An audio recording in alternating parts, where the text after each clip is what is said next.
Hello, everyone. Welcome in. Despite not having a decision back from the Supreme Court on the evidence suppression in the Alexee Trevizo case, we do have some very interesting developments that are very impactful nonetheless, and they do revolve around the suppression and the issues before the Supreme Court currently. The new and most important update in the Alexee Trevizo case is that there is a new judge assigned to this case. This has many implications for the pending trial that Alexee Trevizo will surely face after the Supreme Court makes their decision. So with that, let's just break down everything that this means now that there is officially a new judge on the case.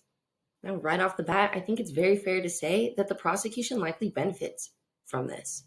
They likely benefit from the removal of any potential perception of bias. Now, I'm not trying to impute bias to Judge Gray, the judge who suppressed all the evidence, but from my opinion, my perspective, we were given from this judge inconsistent logic, potentially selective acceptance of defense arguments, potentially failing to investigate leaks, which we will get to more in a moment, suppression of statements that were called out by the Supreme Court as extremely inconsistent due to also being the same defense Alexee Trevizo is putting forth, which would completely undermine the statements needing a Miranda warning because they are not incriminating if they are the defense of the defense, right? So what we got from Judge Gray was lackluster, and I would be willing to bet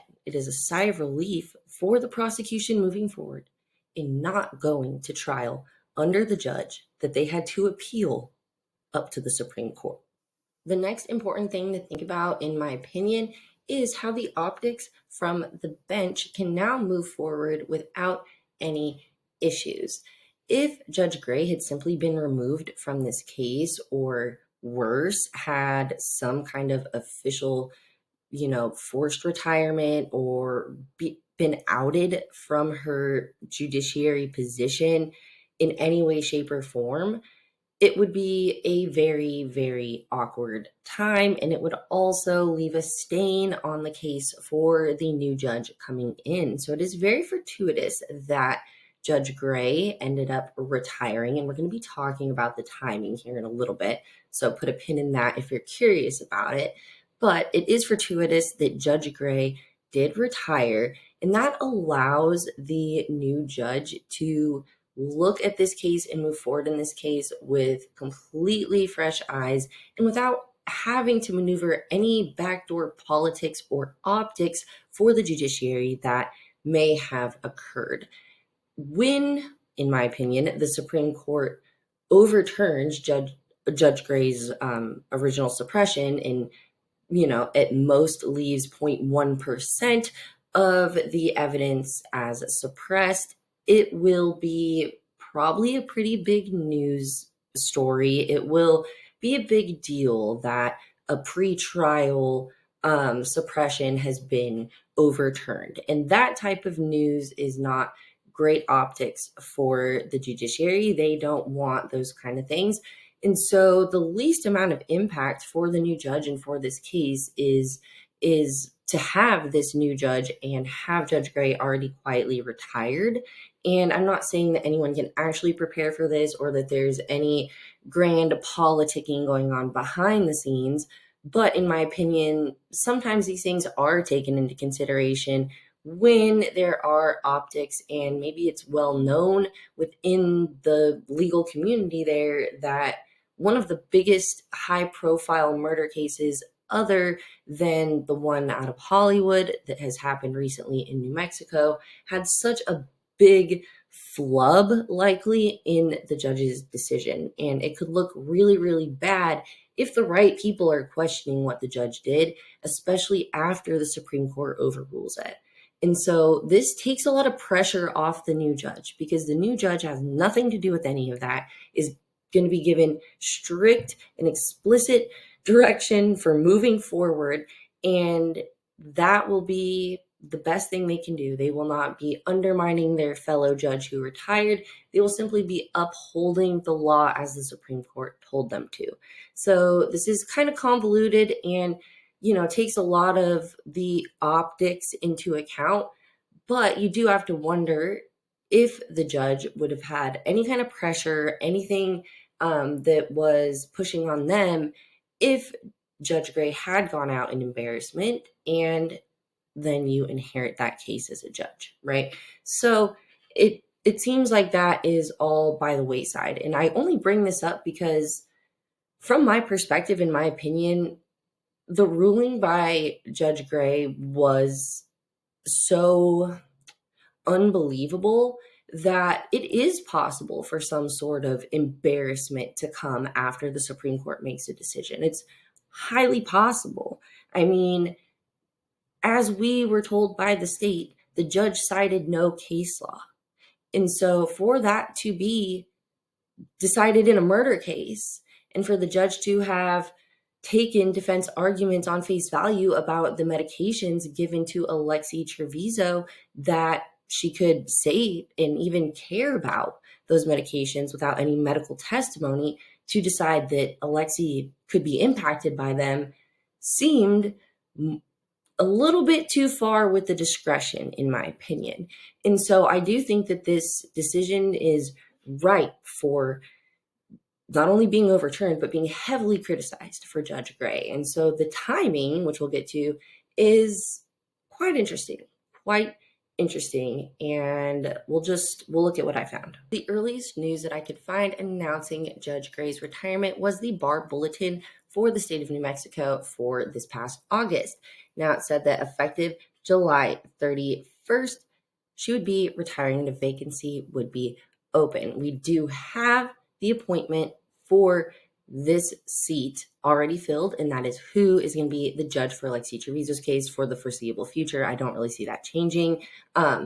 Maybe there is a slight possibility, because from what I can tell, this new judge did sit as a judge once before for just a year, which we will get to that race in just a minute.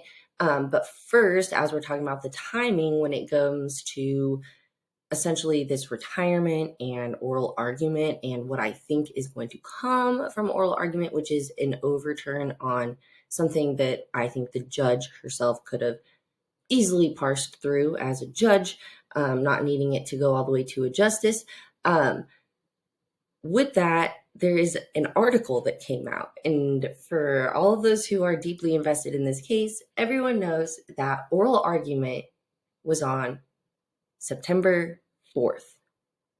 The first real true public article or knowledge of Judge Gray's retirement was on September 5th. Now, I just found that funny, and I wasn't sure if the journalist timing was a nod to understanding what is to come because of the Supreme Court's decision due to the oral argument that had just taken place the day before they put their article out, which all of this information had clearly been available to anyone looking to report on this for at least a month prior to that. And so the timing of this article for the day after oral arguments arguing about the suppression that Judge Gray, now retired, had made and caused a multi-year battle over evidence in a murder case where baby Alex deserves justice, the timing just couldn't be better. And I do take it as another sign that things are going to start turning around and looking up in this case, as far as the prosecution side goes and as far as justice for baby Alex goes. Now, a bit of interesting backstory and just kind of like a full circle moment when it comes to this case. Now, the new judge in the Alexee Trevizo case actually ran against the judge who was the judge presiding over Alexee Trevizo's arraignment when she had her probable cause hearing to see if these charges could be upheld. Now, Judge Finger, who actually heard that arraignment and is still seated in this district, won. And when you look at some of these figures, and we have said many times here on the channel, even knowing that Team Trevizo was likely going to make their arguments a political argument, which they did end up doing. We don't like politics here, but let's take a quick look at these facts showing that the Republican candidate vastly outmaneuvered the Democrat candidate here. And that can say something about these county seats where Alexee is going to be tried. And if Alexee Trevizo's team is having to use some very, quote, democratic liberal arguments as far as what Alexee did that night, those arguments might not only be legally weak, but also now look like they can run the risk of not working with the jury that will be seated in the Alexee Trevizo case. Now, very quickly, we may not have the decision from the Supreme Court that we want, but they have been putting out decisions and will likely be getting to the Trevizo decision soon. But I did find one that was relevant and interesting in regard to the judge who suppressed the evidence, bringing up the medications Alexee was on and the issues that we have in Alexee's case regarding the involuntariness of her statements. So let's read through this quickly before we end the video. Recent Supreme Court decision with an issue mirroring the ones we'll see in the Alexee Trevizo decision said the following. This court reviews the voluntariness of a confession de novo. In doing so, the court, quote, examines the entire record and the circumstances under which the confession was made and makes an independent determination of the ultimate question of voluntariness. In other words, to make its determination, the court, quote, examines the totality of the circumstances surrounding the confession. Presented with the claim that a confession is involuntary, the state, quote, has the burden of proving the voluntariness of a defendant's statement by a preponderance of the evidence. Relevant evidence of voluntariness include evidence of the confessor's personal characteristics. As applicable here, relevant characteristics include whether the confessor was impaired or suffering from mental illness. However, the confessor's troubled state of mind or impairment levels are independently, quote, insufficient to render a confession involuntary without accompanying police misconduct or overreaching. The state must have seized upon and exploited the confessor's vulnerable characteristics or conditions to render the confession involuntary. Moreover, quote, case law makes it clear that when interrogators are unaware of and therefore cannot exploit the mental or emotional vulnerabilities of a suspect, the crucial link between the confession and official action is missing. We can only conclude that a confession is voluntary when, quote, official coercion occurs such that a defendant's will has been overborne and his capacity for self-determination has been critically impaired. The totality of the foregoing circumstances here do not support a determination of involuntariness. Initially, defendant fails to produce any evidence of his impairment aside from his own testimony.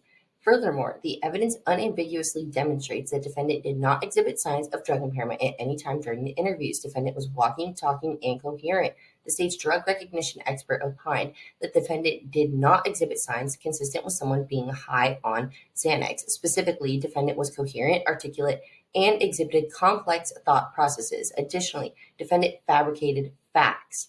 A defendant under the influence of narcotics is still capable of making a voluntary confession. Moreover, there was no overreaching or coercion by law enforcement in obtaining defendant's statements.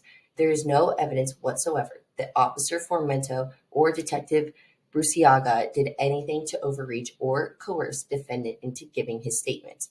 Our de novo review of the record leads us to conclude that the evidence fails to demonstrate that defendant was under the influence of Xanax when he was interviewed by Officer Formento and later by Detective Bruciaga. Even if defendant was under the influence of Xanax to any degree, the officers did nothing to seize upon or exploit defendant's condition, thereby rendering his statements involuntary. We therefore affirm the district order denying defendant's motion to suppress. So even though we may not directly believe that the intoxication from the medications could lead to involuntariness, it was still brought up in the judge's original decision, and one of the justices, Justice Bacon, did say, in my opinion, kind of sarcastically and having to play both sides, but did say that she was, quote, on a myriad of drugs when referencing Alexee. Now, I don't really believe that that was Justice Bacon's main concern, because as we saw from this other decision, in that case, there was actually a drug recognition expert who who was able to testify. How on earth is anyone able to make any conclusions as to the minuscule amount of morphine and other medications that were administered to Alexee in regard to the involuntariness of her statements due to those medications? Now, we can pull a few things that we notice the Supreme Court is looking at in order to prepare ourselves for some of the things they're probably thinking about in Alexee's case. That the defendant fabricated facts surrounding this issue, and Alexee did too, allegedly, the night of the incident. The defendant was coherent, articulate, and exhibited complex thought processes. I would argue Alexee did too that night. Hiding the baby under a fresh liner was indeed a complex thought process, not one of mental illness or intoxication. And then finally, the police officers did nothing to coerce or pull this confession out of Alexee in a way that would violate her constitutional rights. Lastly, I'd like to say it wasn't an actual confession to the crime that she is charged, which is why Miranda should be undermined from the get-go.